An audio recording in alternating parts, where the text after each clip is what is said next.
क्या आपको पता है दोस्तों कि यूपी में एक ऐसी एग करी भी बनती है जिसमें ना टमाटर का यूज होता है ना दही का यूज होता है, कोई खट्टी चीज नहीं डलती, सिर्फ प्याज से ही ग्रेवी बनती है और बहुत ही यूनिक एग करी बनकर आती है। आप दोस्तों ये बिल्कुल ढाबा स्टाइल रेसिपी बना कर देखना, सच में आपको बहुत पसंद आएगी।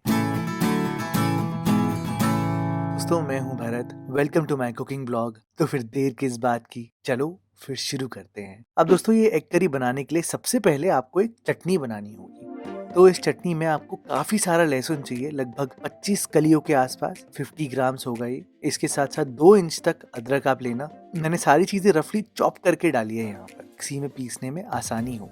थोड़ी सी धनिया के डंठल के साथ साथ आपने बहुत सारी हरी मिर्चें डालनी है। हो सकता है आपको ज्यादा लग रही हो देखने में, पर दोस्तों ये ग्रेवी है ही ऐसी कि ये बैलेंस आराम से हो जाती है। तो हल्की स्पाइसी तो होती ही है, लेकिन प्याज की वजह से पूरी बैलेंस होती है। तो मैंने यहाँ पर लगभग 5 से 6 मिर्चें ली हैं और अब पानी डालकर इसका एकदम फाइन पेस्ट बनाया है। ये बिल्कुल दोस्तों पतली चटनी बनानी है और इसमें पानी होना बहुत जरूरी है, क्योंकि वो हमारी कुकिंग में हेल्प करता है। इस रेसिपी के लिए मैंने 10 अंडे लिए हैं, पहले से ही बॉईल करके रखे हैं। बस छिलकर अंडों में कट लगा दिया है ताकि फ्राई करते वक्त ये फटे ना और अंदर तक टेस्ट आए। अब सीधा ही कुकिंग पे चलते हैं। देखो, आपने ढाबों में देखा भी होगा कि पतीलों का बहुत यूज होता है। मैंने यहाँ पर एक हांडी ली है। सिर्फ और सिर्फ सरसों के तेल का यूज होगा इस रेसिपी में। भाई यूपी स्टाइल रेसिपी है, अगर आपने कोई और तेल यूज किया तो बैलेंस ही नहीं आएगा। आधा कप सरसों का तेल सबसे पहले गर्म होने देना है और ये स्टेप जरूर करना है कि पूरी कढ़ाई में या पूरी भगोने पतीले में आपको यहाँ पर तेल को फैलाना है, गरम गरम तेल को। देखो ये एल्यूमिनियम का बर्तन है दोस्तों, अगर आप यहाँ पर सीधा ही अंडे डालोगे तो 100% है कि वो चिपक जाएंगे। तो अच्छे से कोने कोने तक तेल को पहुंचाना जब तक धुआं आना शुरू नहीं होता। जैसे ही धुआं आना शुरू होगा तो पहले एक अंडा डालकर देखना कहीं चिपक तो नहीं रहा, फिर ही यहाँ पर बाकी अंडों को एक साथ डालना दोस्तों। ढाबों में जल्दी कुकिंग करने के चक्कर में सीधा ही चीजों को फ्राई करके बनाया जाता है। देखो ऑब्वियसली टेस्ट में बहुत डिफरेंस आता है, टेक्सचर में भी फर्क आता है, क्योंकि जब आप ऐसे अंडों को एकदम इवनली कुक करते हो तो इनका बाहर का टेक्सचर हल्का सा रबरी सा होता है, अंदर एकदम सॉफ्ट होता है, और यही मेन डिफरेंस है दोस्तों। जैसे ही अंडे अच्छे से फ्राई हो जाए आप इनको निकाल लेना और अब डालने हैं आपने थोड़े खड़े मसाले। मैंने इस रेसिपी में इन खड़े मसालों का यूज किया है। 4 लौंग है, थोड़ी काली मिर्च, 4 इलायची, 2 बड़ी इलायची, दालचीनी, थोड़ी सी जावित्री और 1 चम्मच जीरा।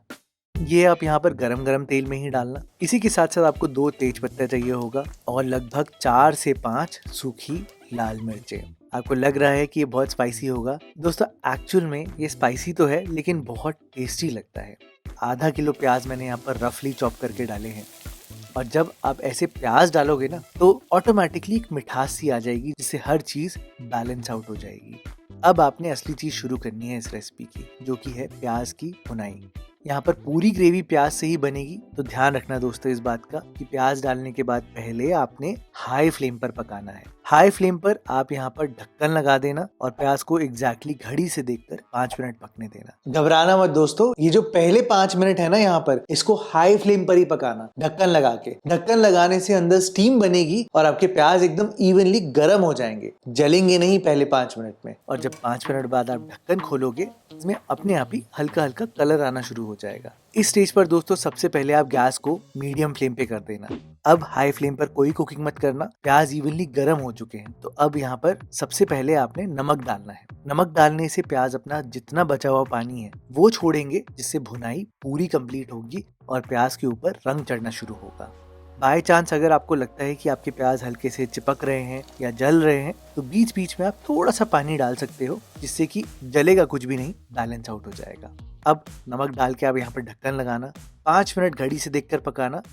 और अब जब आप ढक्कन खोलोगे ना दोस्तों, आपको देख के समझ में आ ही जाएगा कि प्याज में एक रंग चढ़ना शुरू हो चुका है, काफी ज्यादा मॉइस्चर लॉस हो चुका है। तो यही राइट टाइम है कि आप यहाँ पर अब अदरक, लहसुन, मिर्चे, धनिया की जो हमने पानी डाल के चटनी बनाई थी वो आप यहाँ पर डाल देना।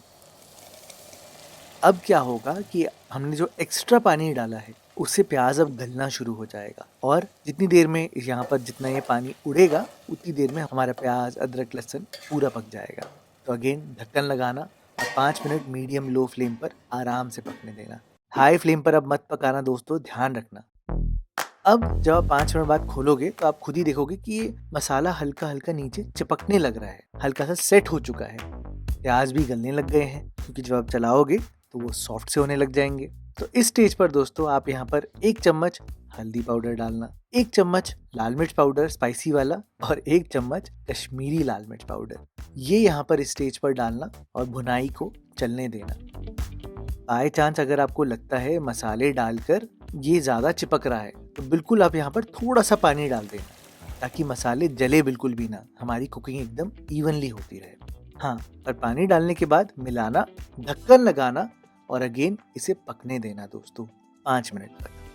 वैसे 5 मिनट थोड़ा ज़्यादा हो जाएगा क्योंकि मसाले जा चुके हैं, ये बहुत जल्दी पानी पी जाएंगे। तो 2-3 मिनट ही करना, बीच में एक बार ही चला कर देख लेना। देखो आप खुद ही देखो, मेरा मसाला भी नीचे हल्का लगने लग गया है, चिपकने लग गया है। तो घबराने की बात बिल्कुल भी नहीं है, बस आप चला देना, अपने आप ही सेट हो जाएगा। अब इसकी ग्रेवी कैसे बनेगी?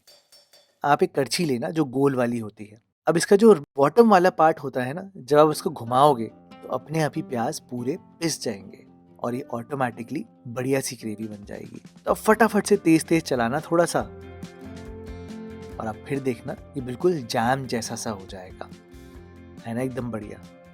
इस स्टेज पर दोस्तों आप यहाँ पर 1 चम्मच नमक और डालना अंडों के लिए, 1 चम्मच धनिया पाउडर और 1 चम्मच चिकन मसाला पाउडर।